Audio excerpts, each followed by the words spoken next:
அஸ்வின்ஸ் இனிப்பு காரம் பேக்கரி மற்றும் செல்வ உணவகம்.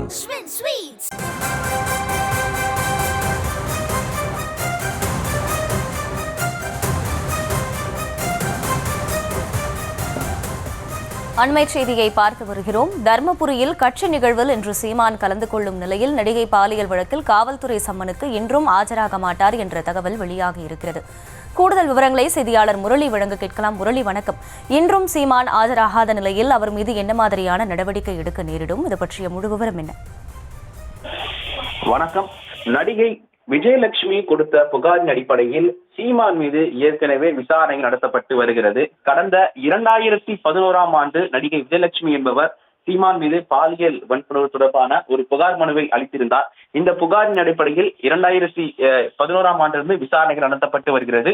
குறிப்பாக சீமானுக்கு நேற்று வலசரவாக்கம் காவல் நிலையத்தில் ஆஜராக வேண்டும் என சம்மன் அனுப்பப்பட்டிருந்தது. அந்த சம்மன் அடிப்படையில் சீமான் நேற்று ஆஜராகவில்லை.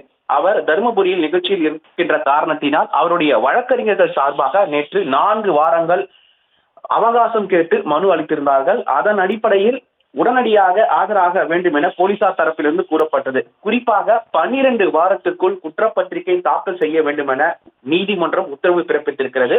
ஆகவே போலீசார் உடனடியாக அவரை அழைத்து விசாரணை செய்து அந்த குற்றப்பத்திரிகையை தாக்கல் செய்யும் நோக்கில் ஈடுபட்டு வருகிறார்கள். இந்த நிலையில் சீமான் நேரில் ஆஜராகாமல் இருந்த காரணத்தினால் நேற்று அவருடைய வீட்டிற்கு சென்று வலசரவாக்கம் போலீசார் நோட்டீஸை ஒட்டியிருக்கிறார்கள். அந்த நோட்டீஸை சீமானுடைய ஆதரவாளர்களும் காவலாளிகளும் பிடித்திருக்கிறார்கள். உடனடியாக வலசரவாக்கம் போலீசார் நீலாங்கரி போலீசாருக்கு தகவல் தெரிவித்திருக்கிறார்கள். அதன் அடிப்படையில் நீலாங்கரி போலீசார் நேரடியாக வீட்டுக்கு சென்று அந்த நோட்டீஸை கிழித்த காவலாளி மற்றும் அவருடைய ஓட்டுநர் ஆகிய இருவரையும் கைது செய்திருக்கிறார்கள்.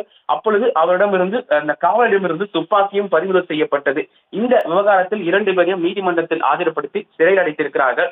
குறிப்பாக 12 வாரத்திற்குள் குற்றப்பத்திரிகை தாக்கல் செய்ய வேண்டும் என்கிற ஒரு நீதிமன்ற அறிவுறுத்தலின்படி உடனடியாக சீமானை கைது செய்ய வேண்டும் என காவல்துறை தரப்பிலிருந்து தகவல்கள் வெளியாகி இருக்கிறது. இந்த நிலையில் நேற்று சீமான் தருமபுரியில் செய்தியாளர் சந்திப்பில் என்னால் நேரில் ஆஜராக முடியாது, தங்களால் முடிந்ததை பார்த்துக் கொள்ளுங்கள் என செய்தியாளர் சந்திப்பில் தெரிவித்திருக்கிறார். இதனிடையே சீமானை உடனடியாக கைது செய்ய இருப்பதாக காவல்துறை வட்டாரங்கள் தெரிவிக்கக்கூடிய சூழ்நிலையில் இன்று மீண்டும் சீமானுடைய வழக்கறிஞர்கள் நேரில் சென்று 1 வார கால அவகாசம் தங்களுக்கு வேண்டும் என அறிவுறுத்த இருப்பதாகவும் மேலும் அதன்படியான மனு அளிக்க இருப்பதாகவும் சீமான் தரப்பிலிருந்து தகவல் வெளியாகி இருக்கிறது. இந்த நிலையில் அந்த 1 வார கால அவகாசம் காவல்துறை கொடுப்பார்களா அல்லது உடனடியாக அவரை கைது செய்து விசாரணை மேற்கொள்வார்களா என்ற பல்வேறு கோணங்களில் போலீசார் விசாரணையில் ஈடுபட்டு வருகிறார்கள்.